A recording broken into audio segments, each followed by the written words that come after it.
Hello guys, আসসালামু আলাইকুম। কি অবস্থা সবার, কেমন আছেন সবাই? আশা করি ভালো আছেন, আমিও ভালো আছি, সুস্থ আছি। Good morning Kolkata. আমি আজকে আছি নিউ মার্কেট সিটি, একদম মেন শহরের উপরে।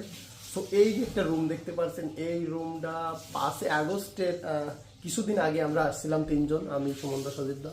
সো ওই সময় কিন্তু এই রুমটা আমরা ভাড়া নিয়েছিলাম 4,000 টাকা। এখন বাংলাদেশি পর্যটক আর এখানে আসে না। সো এরপরে থেকে এদের ব্যবসায় কিন্তু ধস নেমেছে। এই রুমটা কালকে আমরা নিয়েছি মাত্র 900 টাকা দিয়ে।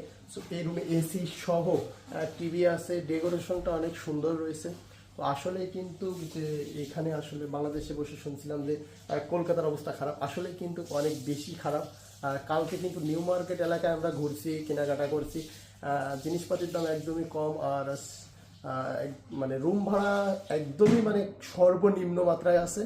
সো কলকাতা শহর কিন্তু একদম পুরোটাই ফাঁকা। তো চলুন এরপরে আপনাদেরকে কলকাতা শহর দেখাই যে কি অবস্থা, একদম জনশূন্য। সো চলুন, লেটস গো।